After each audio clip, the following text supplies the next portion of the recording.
Página 13. Cerebro y libertad, Joaquín M. Fuster. Capítulo 1. Introducción. Yo soy yo y mi circunstancia. José Ortega y Gasset. 1.1. El determinismo y el reduccionismo ya no son suficientes.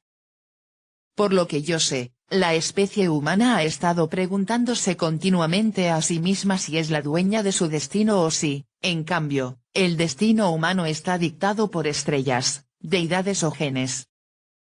En la actualidad, pocos dudan de que el cerebro tiene mucho que ver con el destino. No obstante, la neurociencia moderna es, por regla general, determinista y reduccionista, contraria a la idea de que en el cerebro haya un lugar para el libre albedrío o cualquier otra clase de entidad contracausal. Con todo, gracias a ciertos avances recientes en la neurociencia cognitiva, o sea, la neurociencia del conocimiento, este panorama está a punto de cambiar o está cambiando ya. Si hablamos de la cognición humana, el determinismo y el reduccionismo radicales han dejado de ser los faros que guiaban nuestro discurso. Ello no significa que el libre albedrío pueda reivindicar en el cerebro ninguna plaza de soberanía en forma de entidad diferenciada o conjunto de mecanismos neurales. Lo que sí significa es que nuestro conocimiento científico del cerebro humano está abierto a alojar la libertad, es decir, a alojar nuestra capacidad para actuar como agentes causales libres, bien que con limitaciones físicas y éticas. La neurociencia cognitiva está empezando a explicar la capacidad para escoger entre alternativas de acción-inacción incluida y extender nuestra facultad para originar y forjar acciones futuras. Para ello sin duda se requieren cambios sustanciales en la manera tradicional de conceptualizar la función cerebral. Este libro, entre otras cosas, intenta explicar estos cambios necesarios. Mi objetivo es liberar la libertad de limitaciones intelectuales y al mismo tiempo demarcar los límites tanto del cerebro como de la libertad humana. No existe ninguna distinción semántica convincente entre albedrío y libertad, liberty y freedom, en el original. Se han propuesto algunas diferencias en base al uso contextual en diversas culturas, pero dichas diferencias son superficiales o simplemente se reducen a aspectos etimológicos. En inglés americano, el término libertad, liberty, quizás adquirió difusión histórica y política tras la adopción por los americanos de los principios de la Revolución Francesa, uno de cuyos lemas era precisamente libertad. No obstante, las palabras derivadas de libertad, freedom, como el adjetivo libre, free, se pueden usar más fácilmente, sin ambigüedades, que las de libertad, liberty, para describir las aplicaciones más habituales de ambas, libertad de y libertad para. En este libro las utilizo indistintamente. De este modo, intento ampliar el campo para incluir temas como la socioeconomía y la política, en los que un término resulta favorecido con respecto al otro.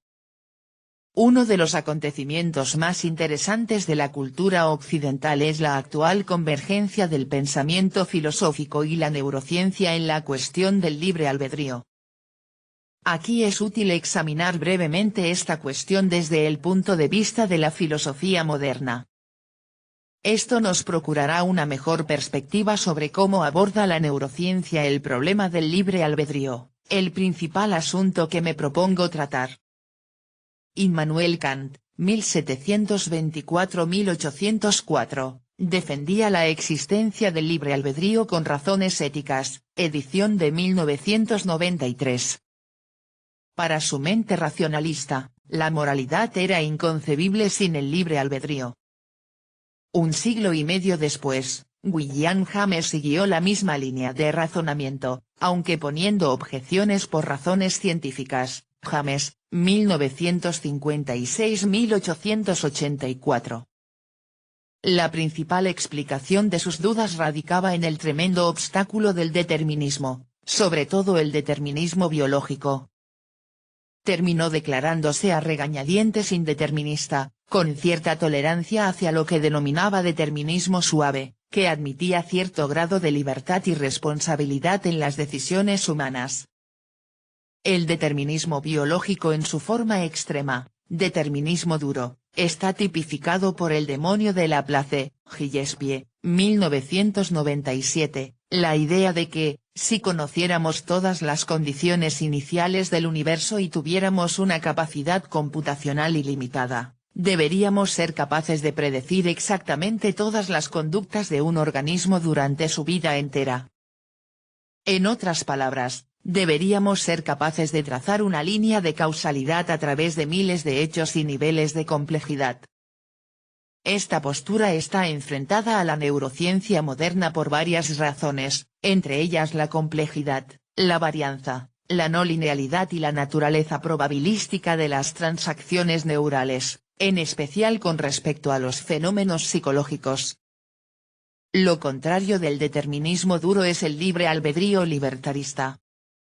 A menudo esto se considera una postura dualista, mente-cerebro, en la cual el libre albedrío sería cierta variante del elan vital de Bergson, 1907, una especie de entidad extracorpórea que nos infunde independencia y libertad a partir de las leyes físicas. En épocas recientes, algunos científicos del cerebro han adoptado posturas dualistas parecidas, en las que la entidad recibe el nombre de mente o conciencia, el alma de antaño, y está dotada de voluntad y control sobre el cerebro. La neurociencia ya no respalda realmente ningún enfoque dualista. Por lo general, los libertaristas también se oponen a la idea. Kane, 2011. Sin embargo, como veremos, cierto ámbito de la neurociencia es compatible con cierto libertarismo. De hecho, entre esos dos extremos, el determinismo y el libertarismo, hay una gran variedad de posturas filosóficas con las que la neurociencia moderna armoniza en un grado u otro. Casi todas se aglutinan bajo la categoría del compatibilismo y tienen su origen en la filosofía de Thomas Hobbes, 1588-1679, 1968. En esencia, el compatibilismo mantiene que el libre albedrío y el determinismo son compatibles, no se excluyen mutuamente. Para afirmar eso, Hobbes se basó en el hecho de que, si no hay fuerza ni coacción, los individuos son capaces de tomar decisiones que concuerden con sus deseos. En otras palabras, decidirse por una acción concreta si no hay impedimento físico. Por regla general, los compatibilistas admiten cierto determinismo aunque lo consideran irrelevante para la conducta humana. Muchos defienden el libre albedrío en base a la ética, invocando razones pragmáticas y de sentido común, como el valor de la recompensa o el castigo. En esta línea, abogan más por la responsabilidad que por el libre albedrío, aunque ambos están estrechamente relacionados. En la época moderna, Frankfurt y Dennett se cuentan entre los compatibilistas más conocidos. Más allá de su razonamiento favorable a la compatibilidad, los dos exponen ideas fecundas para la neurociencia empírica. Según Frankfurt, 1971, en ciertos casos los conflictos personales se plantean entre el deseo de realizar una acción y el deseo de no realizarla. Tras poner el ejemplo del drogadicto, clasifica ambas clases de deseos con arreglo a órdenes de intensidad y prioridad, agrupamiento jerárquico. En el caso extremo del adicto sin sentido, en el que prevalece el deseo de primer orden de tomar la droga sin limitación alguna, Frankfurt concluye que hay falta de personalidad y de autocontrol. En el conflicto todo o nada de la acción deseada existe una explicación neural convincente, que es especialmente aplicable al adicto, los enfrentados mecanismos prefrontales de búsqueda de recompensa y de control inhibitorio de los impulsos, Bechara, 2005. En el fracaso del segundo seguramente reside la explicación fundamental de por qué el libre albedrío del adicto acaba siendo rehén del hábito, capítulos 4 y 7. Dennett sitúa su concepto de libre albedrío en la evolución, Dennett, 2003. A su juicio, la voluntad de ayudar a los demás, altruismo, por ejemplo, es atribuible a la presión evolutiva de la selección por el parentesco. Como veremos en el siguiente capítulo, la libertad evoluciona par y paso con la corteza prefrontal, que en la parte superior del ciclo percepción-acción, PA, relaciona el organismo con el mundo de los otros, a saber, con la población humana. Entre las muchas ideas de Dennett, algunas embellecidas con interesantes neologismos, la que parece más abordable por la neurociencia es la de la toma de decisiones por etapas. La idea cuenta con claros precedentes en William James, 1956-1884, su autor, y otros, Mele, 2006, Poincaré, 1914, Popper y Eccles, 1977. Existen numerosas variantes, pero básicamente establece que se llega a una decisión en dos etapas. En la primera, que puede ser desencadenada por sucesos aleatorios, se consideran las posibilidades de acción en relación con la probabilidad de éxito, el resultado y las consecuencias. Poincaré, el matemático, tuvo la importante percepción de que algunos sucesos desencadenantes, amén del propio proceso de evaluación, acaso sean inconscientes. En la segunda etapa se seleccionan acciones para la decisión. Robert Kane, 2011, defensor del libertarismo moderno, limita la intervención del azar y la indeterminación al mismo principio de la primera etapa y relega al individuo a lo que denomina la última responsabilidad, UR. Desaprueba algunos modelos de dos etapas porque, en su opinión, no respetan la UR lo suficiente, en otras palabras, no son lo bastante libertaristas. Todos los modelos de dos etapas del libre albedrío conllevan el problema de basarse casi exclusivamente en el procesamiento de proalimentación, en la dirección del tiempo, feed forward, con una retroalimentación, feedback, mínima y solo un margen limitado para el cambio de opinión. Partiendo de la neurobiología, sugiero que el modelo del ciclo P ayuda a resolver este problema, al menos en parte. En este modelo, sitúo la posibilidad de sucesos aleatorios en cualquier lugar del ciclo, a saber, el entorno externo, el entorno interno o el cerebro propiamente dicho.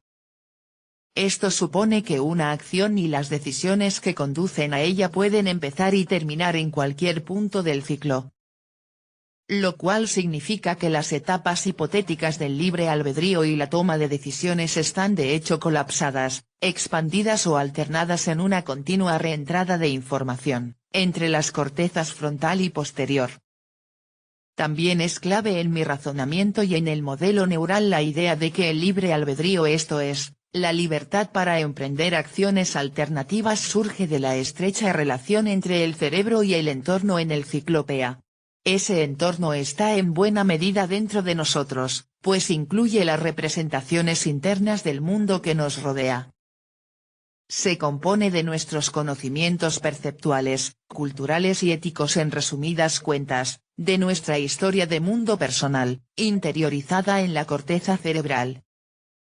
El concepto de entorno interiorizado fue elegantemente esbozado en el contexto sociocultural por el filósofo español José Ortega y Gasset en un ensayo de 1914, 1961, y desarrollado por él mismo en obras posteriores.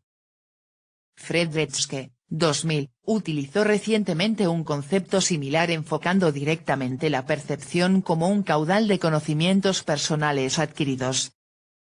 Inspirados por Retzke, y sugiriendo una idea parecida a la de mi ciclopea cortical, Murphy y Brown, 2007, escriben, un estado mental es un episodio cuerpo-cerebro pertinente, o dirigido, a un contexto social o ambiental, pasado, presente o futuro.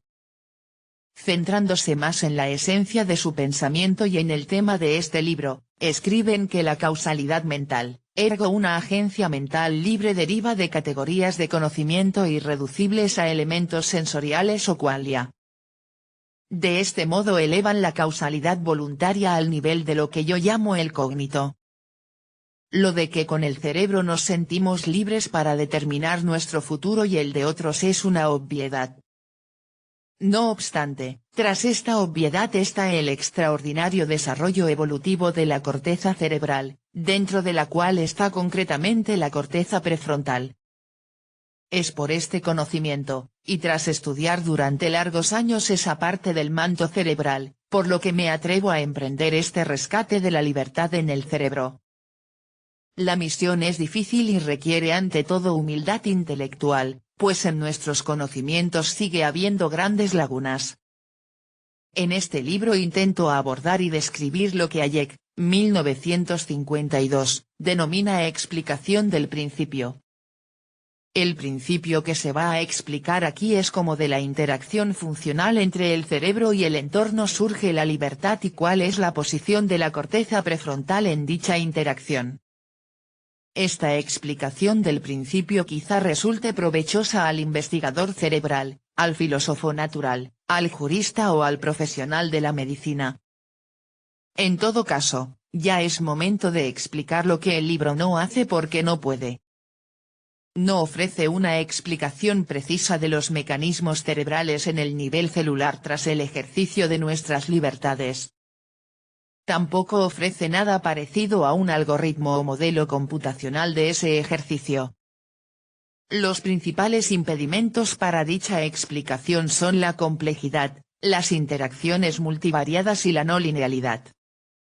Cualquier avance en la neurociencia cognitiva de la libertad exige que superemos 5 obstáculos importantes que oscurecen la fuerza positiva, creativa y opcional de la libertad. Antes ya me he referido a algunos desde una perspectiva filosófica. Seguro que ningún neurocientífico abrirá este libro sin tener presente alguno de estos obstáculos: a. El determinismo, b. El reduccionismo, c. El ejecutivo central, d. La hegemonía de la conciencia, y e. La hegemonía del yo. En esta introducción debo abordarlos, aunque sea brevemente, para que el lector comience a valorar la fuente real y el poder de la libertad dentro de nosotros mismos, amén de los límites de esa libertad. También avanzaré algunos conceptos básicos de mi enfoque. La teoría del determinismo. A. En la conducta humana aplica en el cerebro las leyes de la termodinámica y la física clásica. Como respaldo de esas suposiciones subyacentes hay un número creciente de hechos genéticos, neurales y conductuales. Con lo que sabemos y aprendemos a diario sobre estos hechos, tenemos la sensación de estar acercándonos cada vez más a los misterios de la mente humana. Como en el cerebro y también en el resto de la naturaleza todo tiene antecedentes causales, las ciencias del cerebro prosperan con la esperanza de que solo reducciones posteriores desvelarán estos misterios. Por razones que intentaré aclarar en este libro, se trata de una búsqueda infructuosa. El determinismo general sufrió el primer contratiempo serio con la llegada de la mecánica cuántica, que vino acompañada de la certeza de la incertidumbre. Popper, 1980. Prigogine, 1997. Actualmente, es un conocimiento aceptado el que, sobre todo en el nivel de lo muy pequeño, muchos hechos naturales se producen al azar con amplios márgenes de variabilidad. La casualidad y la probabilidad han entrado en el mundo físico en los niveles más elementales y, al menos por razones teóricas, han alimentado el concepto de que el mundo y la conducta de los seres humanos han llegado a ser en gran medida imprevisibles. En niveles superiores del cerebro, los que importan realmente para la cognición, no nos ocupamos de certezas sino más bien de posibilidades.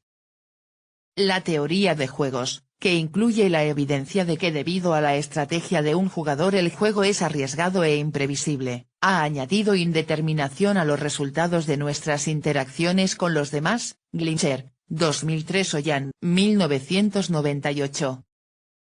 Está cada vez más claro que existe una enorme varianza en los fenómenos naturales que dan lugar a la conducta humana o derivan de la misma. Esta varianza, al margen de su origen, aporta más incertidumbre aunque también procura al organismo nuevas posibilidades y funciones emergentes, como sucede en la evolución. De hecho, la varianza en el cerebro y la conducta, como en la evolución, es lo que genera opciones para la selección. Así pues, tanto la aleatoriedad como la variabilidad son en la actualidad una parte esencial de la neurociencia. Esto es especialmente cierto con respecto a las investigaciones en la corteza cerebral, donde tienen lugar las principales funciones cognitivas: atención, percepción, memoria, lenguaje e inteligencia. Los fisiólogos sensoriales suelen atribuir al ruido la varianza observada en las respuestas de las células corticales a los estímulos sensoriales exteriores, habituados como están a la coherencia en las respuestas a estímulos con parámetros físicos idénticos. En cualquier caso, al parecer todavía no hay nadie preparado para reconocer que, quizá, entre los grados de libertad de la varianza estadística en la corteza se esconde una de las explicaciones de la libertad de la mente humana. La libertad no es reducible a la varianza, desde luego, ni en el cerebro ni en ninguna otra parte. Pero en un sistema adaptativo complejo como el cerebro, la varianza es una condición necesaria de la plasticidad, el desarrollo y la aparición de funciones nuevas, todo ello propicio para liberar del determinismo la libertad de cognición y acción.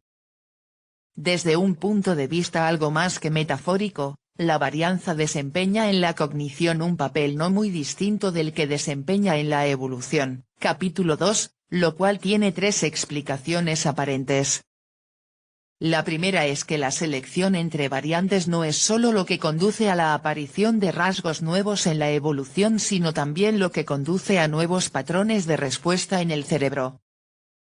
La segunda es que estos patrones son biológicamente adaptativos para los individuos así como para la especie.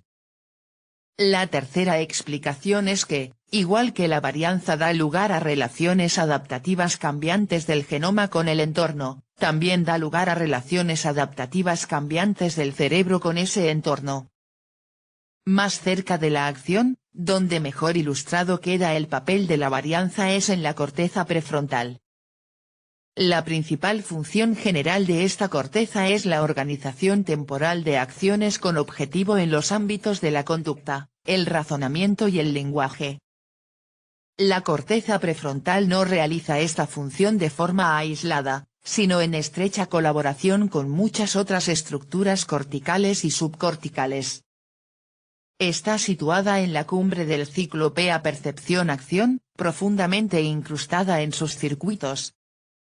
En términos dinámicos, esto significa que la corteza prefrontal se halla sujeta a muchísimos inputs procedentes tanto del mundo exterior como del interior. También significa que envía muchísimos outputs a sistemas motores eferentes así como feedback a sistemas de input. Ahí reside su posición crucial en la libertad y por encima del determinismo. Mi corteza prefrontal no es mi centro del libre albedrío, sino el broker neural de las transacciones superiores entre mi entorno y yo, tanto internas como externas, es decir, las transacciones superiores en lo alto de mi ciclo PEA, capítulo 4. En un momento dado, las funciones prefrontales específicas están guiadas, si no determinadas, por innumerables inputs en competencia entre sí, todos de fuerza variable. No obstante, el output del sistema es preciso y regular, en forma de una acción seleccionada o de una serie de acciones coordinadas con un objetivo o conjunto de objetivos que acaso estén representados, al menos en parte, en la propia corteza frontal. Esta regularidad de la acción pese a la varianza de los inputs se debe a que el output resulta de promedios y probabilidades de inputs en competencia, que no necesitan ser fijos sino que pueden variar en ciertos rangos para producir el mismo output. La acción resultante es efectiva en cuanto al objetivo si, dentro de unos límites, se ajusta a la representación del objetivo. Por ejemplo, hay muchas maneras de llevar a mis labios la taza de café en función de qué músculos del brazo contraigo sucesivamente a tal fin. Dada mi posición inicial con respecto a la mesa y la taza, la trayectoria de la mano puede variar mucho, tanto al alcanzar la taza como al acercarla a la boca, pero ambas acciones serán efectivas si, con ayuda de cambiantes inputs sensoriales visuales y de articulación músculo, el resultado final es el de la taza en los labios. La constancia del output pese a las variaciones del input obedece a un principio fundamental con origen en la inmunología aunque presente en todos los sistemas biológicos complejos, Edelman y Valli, 2001, la degeneración. Debido a ello, varios inputs distintos dan origen al mismo output. La degeneración tiene el efecto de categorizar acciones partiendo de muchas posibles en presencia de múltiples input variables. Nos referimos a esto cuando hablamos de constancia de la acción. Del mismo modo, la constancia perceptual deriva de la categorización de inputs sensoriales también con arreglo al principio de la degeneración. Veamos un ejemplo en el que desempeñan un papel ambas constancias, la perceptual y la de acción. En el jardín veo una bonita rosa roja entre muchas del mismo color o de color diferente. Pese a las diferencias entre ellas, todas son rosas, una rosa es una rosa. La constancia perceptual deriva del hecho de que, pese a las diferencias, tienen ciertas características comunes, por ejemplo, la forma de los pétalos, la fragancia, etc. Decido cortar esa rosa roja para mi dama. Entra en juego la constancia de acción, hay muchas maneras de llegar al rosal con las tijeras de jardín sin lastimarme, y muchos puntos a lo largo del tallo para hacer el corte. Aunque para el jardinero profesional solo hay uno. El resultado final será la rosa en las manos deseadas. La secuencia entera ilustra el ciclo PEA antes de la descripción detallada del capítulo 4. No hace falta introducir el ciclo PEA emocional, aunque también entra en mi conducta y aporta inputs a la misma. La multideterminación, esto es, el hecho de que una acción tenga muchas causas posibles no da a entender que la acción sea indeterminada, pero en la práctica suele significar lo mismo. Siendo más exactos, a medida que la multideterminación aumenta, se acerca a la indeterminación, es decir, se multiplican las causas posibles, y cualquiera de ellas aparece para desaparecer como la causa. Si hablamos de conducta y experiencia personal, disminuyen las limitaciones a la libertad. El individuo se siente y, a efectos prácticos es, más libre. Las opciones para la selección de inputs se multiplican a medida que se multiplican el número y los rangos de inputs. De igual modo, las opciones para la acción también se multiplican a medida que se multiplican los objetivos en competencia. Tanto los inputs como los outputs incrementados agregan más libertad al organismo. En la búsqueda de la causalidad de la acción humana, el obstáculo más importante es la fragmentación actualmente de moda de la cognición en componentes neurales cada vez más pequeños e irrelevantes. Esta tendencia, por supuesto, es la progresión natural del reduccionismo, ha sido, y seguirá siendo, enormemente productiva en la ciencia. Además de ser la regla de oro de las ciencias naturales, el reduccionismo tiene el atractivo de cualquier avance intelectual hacia las causas primordiales, como lo es, por ejemplo, el intento de reducir toda la química a la física. El reduccionismo es casi un artículo de fe para los científicos naturales, incluidos los neurocientíficos. Por desgracia, el reduccionismo no resulta una metodología útil para explorar ni la causalidad ni el mecanismo en la neurociencia cognitiva. Seguramente la razón principal es que el código cognitivo es de carácter relacional, irreducible a sus partes. El contenido de cualquier función cognitiva se define mediante relaciones. Así pues, una percepción se define mediante relaciones entre rasgos sensoriales, qualia, un recuerdo, mediante relaciones entre elementos de experiencia asociados una palabra, mediante relaciones entre letras o fonemas el significado de una frase, mediante relaciones entre las palabras, y así sucesivamente. En todos los casos, el análisis de los componentes desemboca inevitablemente en la desintegración o la desnaturalización del objeto de estudio. En resumidas cuentas, pierde su significado. En inglés, si no señalamos ninguna relación entre ellas, las letras I, K y S no significan ni nos dicen nada. Sky es cielo. La inutilidad de esa clase de análisis en el estudio del problema mente-cerebro salta a la vista. No obstante, nos ha llevado a la localización espuria de recuerdos en moléculas, palabras en sitios corticales, percepciones visuales en partes concretas de la corteza o recuerdos emocionales en partes concretas del sistema límbico. Lo que suele provocar esa clase de errores es el hallazgo de que una intervención experimental, por ejemplo, una lesión o una estimulación, en una pequeña parte del cerebro puede alterar una percepción, un recuerdo o una ejecución. Si la ubicación resulta ser un nódulo de asociación densa en la red neural que relaciona los componentes de esa percepción, ese recuerdo o esa ejecución, se deduce erróneamente que estos radican ahí. Se comete el error opuesto cuando una molécula o sustancia química omnipresente, por ejemplo, un neurotransmisor, se identifica como el procesador de una función o un contenido cognitivo dado, también sin tener en cuenta el código cognitivo relacional. Roger Sperry ha dicho oportunamente que el intento de descifrar ese código mediante biología molecular equivale a intentar entender un mensaje escrito analizando la composición química de la tinta. Según parece, lo que necesitamos urgentemente en la neurociencia cognitiva es un suelo para la causalidad, una base en el nivel neural apropiado. Bajo ese nivel, el reduccionismo es irrelevante para la cognición y, como tal, irrelevante para nuestra búsqueda del libre albedrío en el cerebro. En mi opinión, ese nivel tan básico es la red cognitiva de la corteza cerebral, que yo denomino cognito, la unidad de conocimiento y memoria, Fuster, 2003, 2009. El concepto de red cognitiva o cognito surge de nuestros actuales conocimientos de los principios básicos de la neurobiología, la arquitectura conectiva de la corteza, su fisiología en la conducta y los últimos descubrimientos de las neuroimágenes funcionales en el ser humano. El capítulo 3 se ocupa de la organización y la dinámica de los cognitos.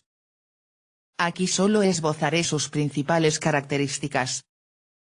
También explicaré por qué cualquier reducción al estudio morfológico o funcional de sus partes, de forma aislada y fuera del contexto conductual, no contribuye a la neurociencia cognitiva ni a la neurobiología de la libertad.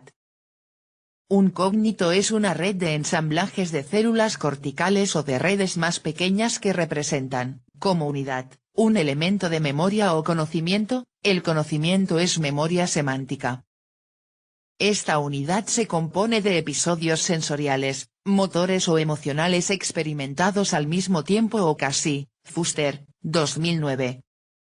Como consecuencia de esta coincidencia, o casi coincidencia temporal, estos episodios se relacionan entre sí mediante el fortalecimiento de los contactos, sinapsis, entre los ensamblajes celulares o redes que lo representan. Hayek, 1952 ed.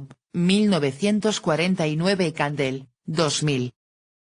El adagio adecuado dice así: las células que se activan juntas se cablean juntas. De este modo, un cognito es a la vez una red neuronal y un recuerdo o elemento de conocimiento, formado por la asociación de sus representaciones constituyentes. Gracias al aprendizaje y la experiencia, los cognitos crecen y se conectan entre sí, compartiendo nódulos que representan rasgos comunes. Por consiguiente, en la corteza cerebral, los cognitos se interrelacionan y se solapan mucho, con lo cual, prácticamente en cualquier lugar de la corteza, una neurona o un grupo de neuronas pueden formar parte de muchos recuerdos o elementos de conocimiento. La fuerza de la sinapsis dentro de los cognitos y entre ellos varía enormemente, depende de factores como la atención selectiva, la prominencia, la experiencia continua, la repetición o el impacto emocional. El tamaño de un cógnito y su cobertura cortical también varía dentro de unos límites amplios. El cógnito es, por definición, una unidad compuesta no un mínimo de memoria y conocimiento. Los cógnitos se originan y evolucionan a lo largo de la vida. Unos se expanden cuando se adquiere un nuevo recuerdo o conocimiento y con ello se refuerzan las conexiones sinápticas. Otros se encogen y debilitan por la falta de uso o el envejecimiento, estando cada factor acompañado por el desgaste de los contactos sinápticos. Debido a estos cambios, no se puede equiparar un cógnito con una representación en el sentido corriente del término. La representación supone una persistencia que el cógnito no tiene en términos dinámicos, con un sustrato cortical en flujo constante, un cógnito no representa nunca nada. Los cógnitos perceptuales, es decir, cógnitos adquiridos a través de los sentidos, como el recuerdo de un partido de tenis en televisión, están distribuidos sobre todo por la corteza posterior. A la inversa, cógnitos ejecutivos como las reglas del tenis se hallan principalmente en la corteza frontal. No obstante, ciertos cógnitos perceptual ejecutivos, sensorio-motores, se extienden por ambas cortezas, la posterior y la frontal, posiblemente también por ambos hemisferios cerebrales, enlazados por largas fibras nerviosas que cruzan el cuerpo calloso, comisura o haz de fibras que conecta los dos hemisferios. Uno de estos cógnitos perceptual ejecutivos, por ejemplo, sería el recuerdo de mi último partido de tenis. Los cógnitos varían mucho de tamaño, esto es, en cuanto al número y la dispersión cortical de sus neuronas constituyentes. Los cógnitos pequeños están ubicados dentro de los grandes, todo organizado de manera jerárquica, y así los que representan recuerdos concretos o elementos de conocimiento están ubicados dentro, y jerárquicamente debajo, de los que representan información más abstracta o compleja. Por ejemplo, los sonidos, el color y la forma del tranvía de San Francisco están dentro de los más amplios cógnitos de mi último viaje a esta ciudad y al concepto de tranvía. Y a su vez, y en parte, estos están ubicados en el cógnito más amplio del concepto de transporte público. Página 27.